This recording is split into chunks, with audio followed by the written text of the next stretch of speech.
ये लाल बाबू प्रसाद के पास आके मेरे पास पड़े रहते थे कि फिर वही बात आप कर रहे हैं, फिर वही बात आप कर रहे हैं। ये रिकॉर्ड में नहीं जाएगा, ये रिकॉर्ड में देखिए आप अपनी आया था। आप अपनी बात, दाम आप अगर अपनी बात पेट्रोल और डीजल के कहीं किसी राज्य में है तो वो पश्चिम बंगाल के अंदर जाइए, गिरिराज जी अपने बिहार से भर के आइए। ये मेरे घर में आके मेरे पास MLC बनने के लिए बैठा करते थे 1999। ये बात नहीं, ये पर्सनल है। कपड़ा पहनने का लोर नहीं था, कपड़ा हमने सिलवाया। ये गलत बात है, ये आप बिल्कुल सब रिकॉर्ड में जाएगा। इनको बात करने के तरीका नहीं, इनको बात करने की तमीज नहीं। माननीय कीर्ति आजाद, यह भारतीय जनता पार्टी के संस्कार है। आप कृपया, ये भारतीय जनता पार्टी के संस्कार है बैठ जाइए, जिनको बात करने का तमीज नहीं। आप ये GST काउंसिल में तो इनको मेजोरिटी बनानी, किसी और को थोड़ा बनानी है। तो आपने जो कहा मैंने सही कहा ना अध्यक्ष महोदय, सभापति महोदय, है ना? Consensus, consensus. आपने जो कहा वही फैक्ट मैंने कही आपके सामने।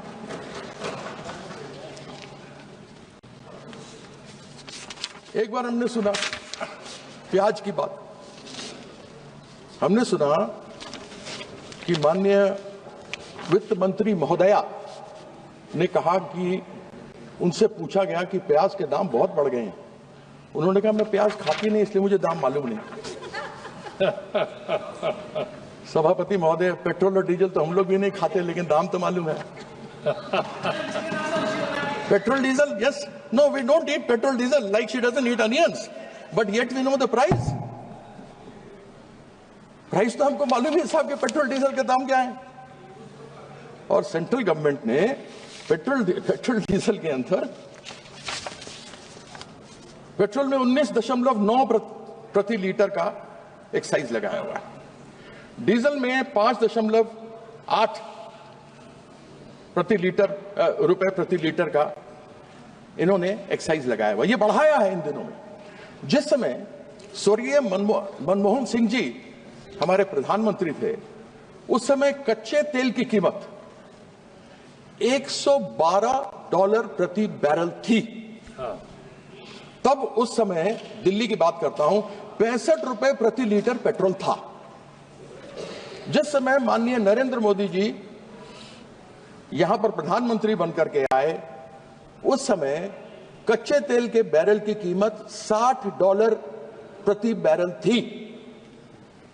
और उस समय तब बात चलती थी और हम भी खड़े होकर के चिल्लाते थे, बहुत ही महंगाई की मार, पेट्रोल डीजल की मार, अब की बार टन टन टन सरकार। अब वही बोलना पड़ेगा ना, क्योंकि हुआ कुछ नहीं। हम यही बोलते थे। तब था 60 रुपए प्रति डॉलर बैरल। मनमोहन सिंह जी के समय था $112 प्रति बैरल। तब था 65 रुपए। उसके बाद वो 60 से बढ़कर आज हुआ है 225 में 80 रुपए प्रति बैरल। लेकिन पेट्रोल और डीजल सेंचुरी मार रहा है। बेचारा विराट कोहली और रोहित शर्मा मारने में उसको बहुत मुश्किल हो रही है। और 3 साल से सेंचुरी पर बैठे हैं। क्यों नहीं कम करते एक्साइज? कर दे कम, और नहीं तो ले आए GST में। और फिर इन्हीं की है मेजॉरिटी। 31 राज्य 10% और मिला लीजिए, 31 के 41 में 31 ही है, 31। अच्छा। तो लोगों को बोलना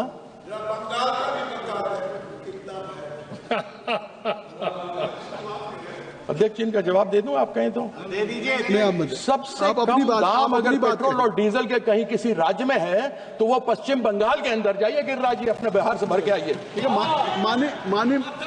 माननीय मंत्री जी ने खड़े होकर आपसे कोई जवाब नहीं पूछा, इसलिए आप अपनी बात करें। अरे यह मेरे घर में आके मेरे पास MLC बनने के लिए बैठा करते थे 1999। ये बात नहीं, ये पर्सनल है। ये आप व्यक्तिगत आक्षेप नहीं करेंगे इस तरीके से। ये कार्रवाई नहीं चलेगी।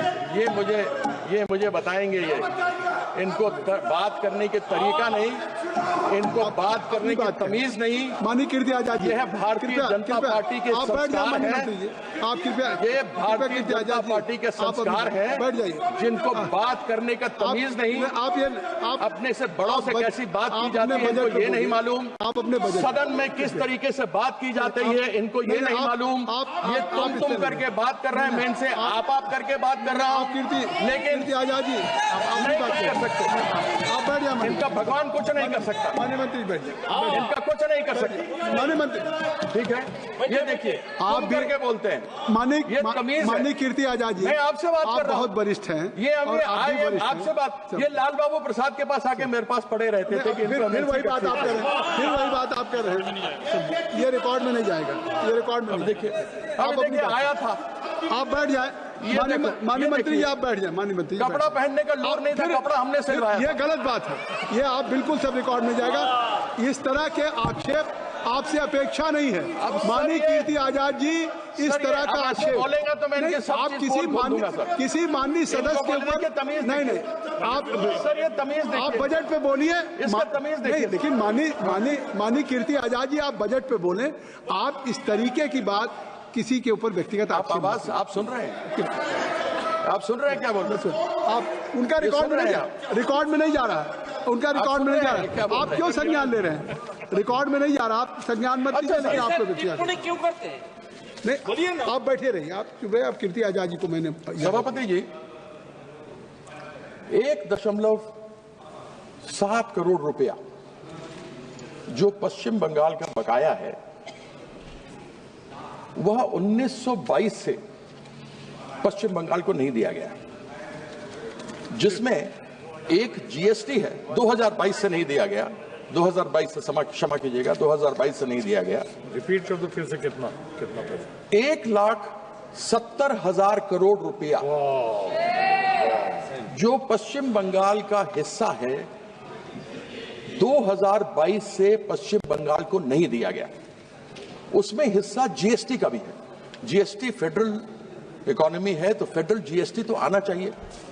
आपने आवास का पैसा नहीं दिया, वो पश्चिम बंगाल की नेत्री ममता बंदोपाध्याय ने लोगों का आवास को दिया।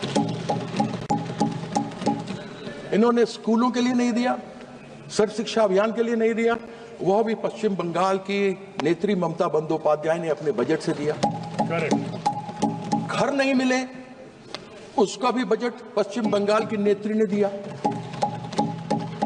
इन्होंने आपत्तियां उठाई, आपत्तियों का जवाब दिया गया, यूटिलाइजेशन सर्टिफिकेट दिया गया, सब कुछ हो गया।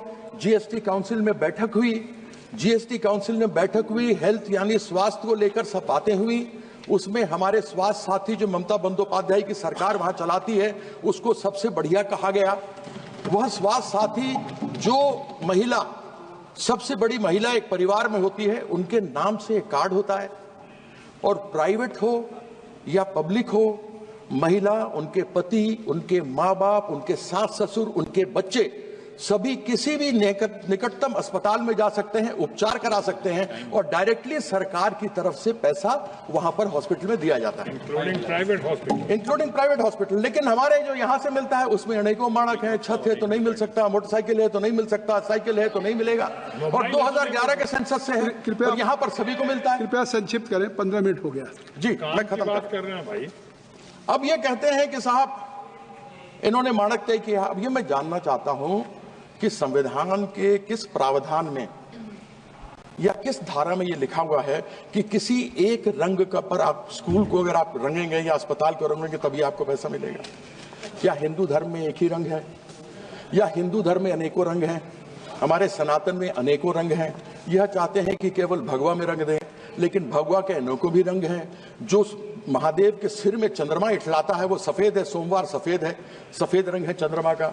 मंगल हनुमान जी का है तो लाल है, बुद्ध प्रकृति है तो हरा है, बृहस्पति देवताओं के गुरु थे इसलिए पीला है, शुक्राचार्य राक्षसों के गुरु थे इसलिए राख है, शनि महाराज हम सब जानते हैं कि वह काले या नीले हैं, और हमारे जो सूर्यदेव हैं वह इंद्रधनुष हैं, सतरंगे हैं। उत्तर में शिव हैं तो सफेद है, दक्षिण में अयप्पन है तो काले हैं, पूर्व में मां काली है तो लाल सिंदूर और लाल टीका है, पश्चिम में गणेश है तो पीला है। फिर केवल भगवा कैसे मेरा हिंदू धर्म का रंग है, मुझे समझ नहीं आता। क्या चंद्रमा को भगवा करेंगे? ठीक है। क्या हनुमान जी को भगवा करेंगे? क्या मेरी बहन, बेटी, मां के सिंदूर, लाल सिंदूर को और लाल टीके को भगवा करेंगे? मेरे पश्चिम बंगाल का रंग सफेद और नीला है।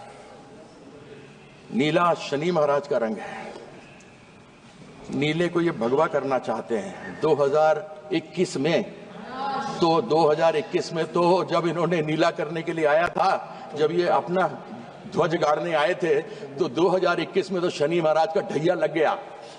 इस बार जो आएंगे ना 2026 में, इस बार 7.5 लगने वाला है। इस चीज का आपके एक सदस्य को और बोलना है। मैं आपके एक सदस्य को और बोलना बात करता हूँ।